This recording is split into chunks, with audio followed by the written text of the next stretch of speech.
மிக அருமையான பதிலுரை பாடல்.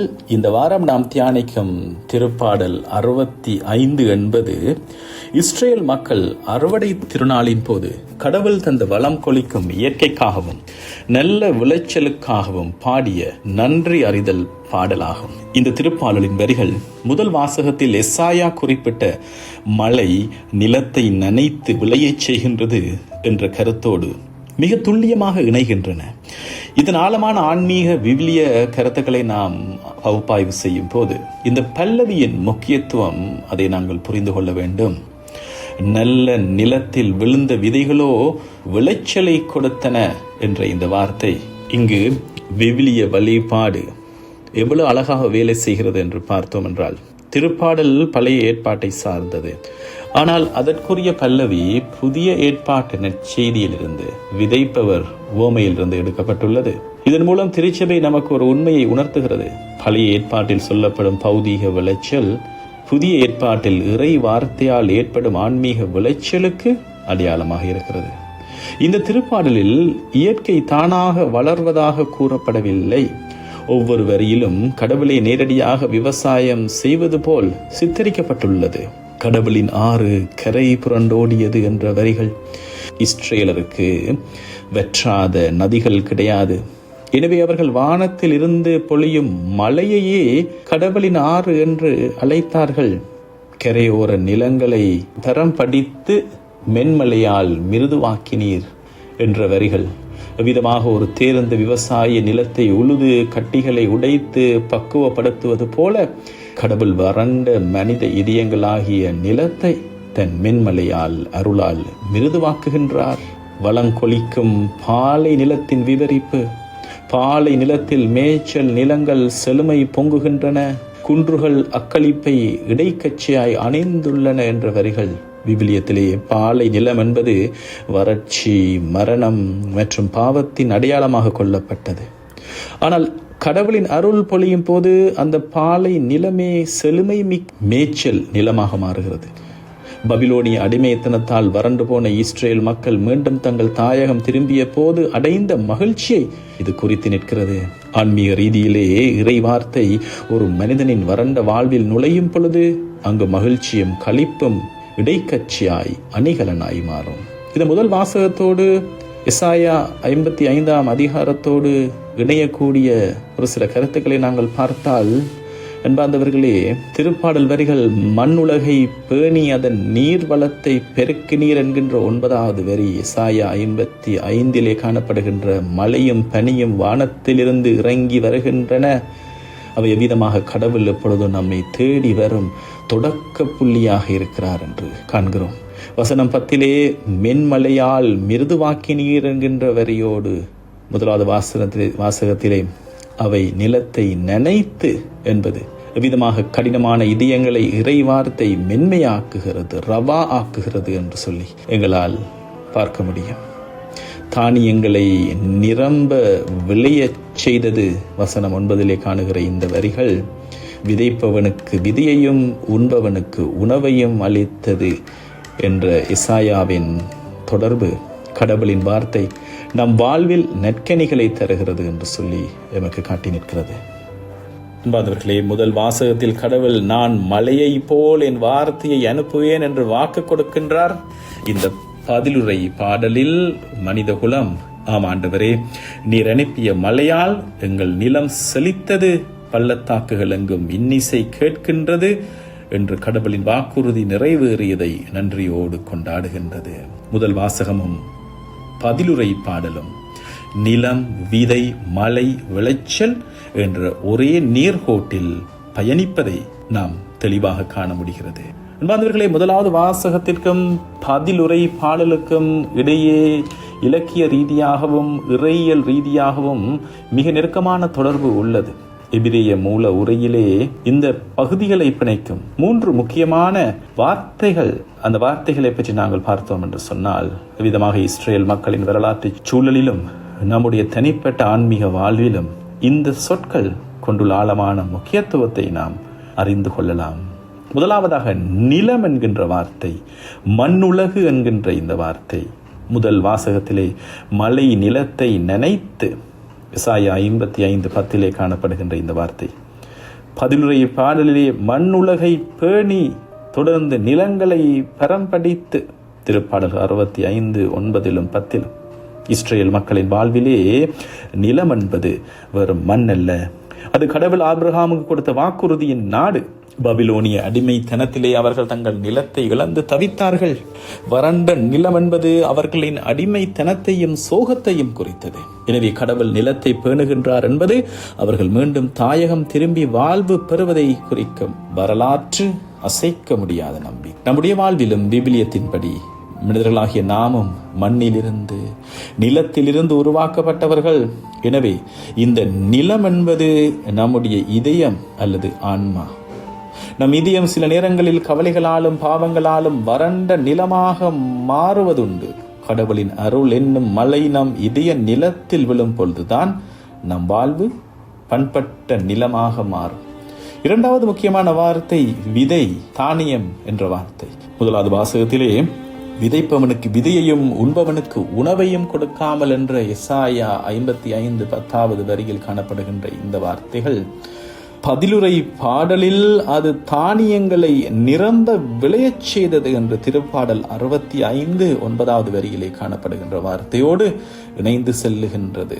இஸ்ரேல் மக்களின் வாழ்விலே விவசாய சமூகமான இஸ்ரேலுக்கு விதை என்பது அவர்களின் எதிர்காலம், அவர்களது சந்ததி. அடிமைத்தனத்தில் அவர்கள் இருந்த பொழுது அவர்களிடம் விதைக்க நிலமும் இல்லை, விதைப்பதற்கு விதையும் இல்லை, உண்பதற்கு தானியமும் இல்லை.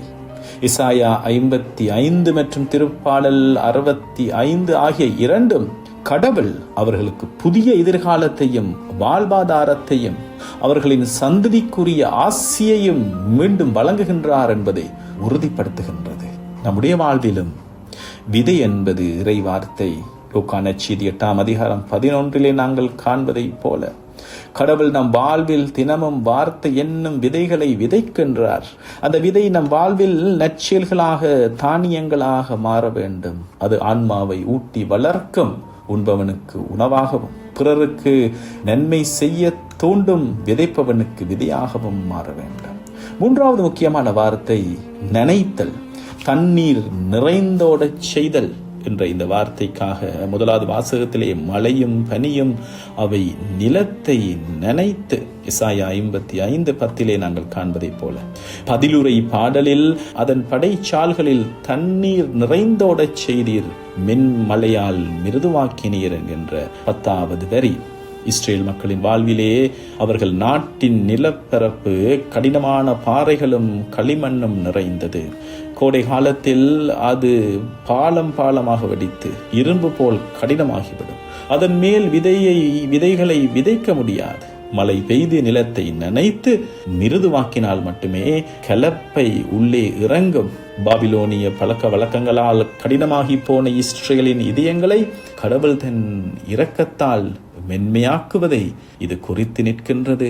நம் வாழ்விலும் இது கடவுளின் அருளை, தூய ஆவியானவரை குறித்து நிற்கின்ற வார்த்தைகள். நம் இதயங்கள் சில நேரங்களில் ஏமாற்றங்களாலும் கோபத்தினாலும் கசப்புணர்வாலும் கடினமாக ஹார்ட் மாறிவிடக்கூடும். அத்தகைய சூழ்நிலையில் இறை வார்த்தையையும் தூய ஆவியின் அருளும் நம்மை நினைக்கும் பொழுது நமது கடின இதயம் உருகி மென்மையாகி கடவுளின் திட்டத்திற்கு நம்மை ஒப்புக் கொடுக்கும். ஆகவே அன்பார்ந்தவர்களே, முதல் வாசகத்தில் கடவுள் நான் மழையை அனுப்பி நிலத்தை நனைப்பேன், விதையை முளைக்க வைப்பேன் என்று ஒரு வாக்குறுதியை முன்வைக்கின்றார். பதிலுரை பாடலில் மனிதகுலம், ஆண்டவரே நீர் உமது மென்மழையால் நிலத்தை நனைத்து தானியங்களை விளையச் செய்துவிட்டீர் என்று அந்த வாக்குறுதி நிறைவேறியதை ஒரு கொண்டாட்டமாக புகழ்ந்து பாடுகிறது. இந்த இரு பகுதிகளின் ஒற்றுமை வழிபாட்டிலே நாம் பாடும் பதிலுரை பாடல் என்பது வெறும் இசை வடிவம் அல்ல, மாறாக முதல் வாசகத்திற்கு நாம் கொடுக்கும் ஆழமான விசுவாச பதில் என்பதை எமக்கு காட்டி நிற்கின்றது. தண்ணீர், மழை, தூயாவியானவர், விதை, இறை வார்த்தை, நிலம், நாம் நமது இதயம். அவை முதல் வாசகமும் பதிலுரை பாடலும் இந்த மூன்று கூறுகளும் ஒன்றாக இணைந்து நம் வாழ்வில் எவ்விதமாக நற்கனிகளை உருவாக்குகின்றன என்பதை அழகாக விளக்குகின்றன. அன்பார்ந்தவர்களே, நிலம் மிருதுவாக்கப்பட வேண்டும். அது தூய ஆவியின் செயல்பாடு. விதைப்பவர் எவ்வளவு சிறந்த விதையை வைத்திருந்தாலும் நிலம் பாறை போல் கடினமாக இருந்தால் விதை உள்ளே இறங்காது. திருப்பாடல் 65:10 கூறுவது போல அதன் கரையோர நிலங்களை பரம்படித்து மென்மலையால் மிருதுவாக்கினீர். நம் இதயம் சில நேரங்களில் கவலை, பாவம், கசப்புணர்வு போன்றவற்றால் கடினமான நிலமாக மாறுகிறது. அங்கே இறை வார்த்தை என்னும் விதை உழைக்க முடியாது, வேலை செய்யாது. அதனால் தான் நமக்கு வான்மலையாகிய தூய ஆவியானவர் தேவைப்படுகின்றார். தூய ஆவியானவர் நம் மீது பொழியப்படும் பொழுது அவர் நம் கடின இதயத்தை உருகச் செய்து மிருதுவாக்குகின்றார். இறை வார்த்தையை ஏற்றுக்கொள்ளும் பக்குவத்தை நமக்கு தருகின்றார். விதை ஆழமாக இறங்க வேண்டிய தேவையை இந்த இறை வார்த்தையின் செயல்பாடு செயல்பட விதை ஆழமாக இறங்க வேண்டும். மழை பெய்து நிலம் மென்மையாக மாறியவுடன் அங்கே விதை விதைக்கப்படும் பொழுது எசாயா 55:10 கூறுவது போல அவை நிலத்தை நனைத்து முளை அரும்பி வளரச் செய்து.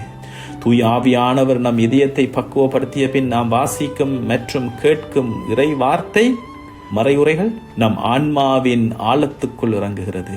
தூய ஆவியின் தண்ணீர் அந்த இறை வார்த்தைக்கு உயிர் கொடுக்கிறது. வார்த்தை நம்முள் சும்மா இருப்பதில்லை, அது முளையாக அரும்புகிறது. அது நம் எண்ணங்களிலும் சிந்தனைகளிலும் புதிய மாற்றங்களை உருவாக்க தொடங்குகிறது. மழையும் விதையும் நிலத்தில் ஒன்றாக இணையும் பொழுது அங்கே வறட்சி நீங்கி செழுமை பிறக்கிறது. வெற்றிகரமான ஒரு விளைச்சலை, கனியை அது தருகிறது. எசாயா 55:15 நாங்கள் காண்பதை போல, திருப்பாடல் 65:9 கூறுவதை போல, விதைப்பவனுக்கு விதையையும் உண்பவனுக்கு உணவையும் கொடுக்காமல் அது திரும்புவதில்லை. கடவுளின் ஆறு கரை புரண்டோடியது, அது தானியங்களை நிரம்ப விளையச் செய்தது. அதே போல தூய ஆவியாராலும் இறை வார்த்தையாலும் வழி நடத்தப்படும் ஒரு மனிதனுடைய வாழ்வு வளம் கொளிக்கும் செழிப்பான நிலமாக மாறுகிறது. நம் வாழ்வு பிறருடைய பசியை தீர்க்கும் நற்செயல்களாகிய கனிகளை தரும். அன்பு, அமைதி, கருணை, பிறருக்கு உதவுதல் போன்ற நற்கனிகளால், தூய ஆவியின் கனிகளால் நிறைந்தவர்களாக நாங்கள் இருப்போம். நம் வழியாக பிற மனிதர்களும் கடவுளின் அன்பை அறிந்து கொண்டு அவர்களும் மாறத் தொடங்குவார்கள்.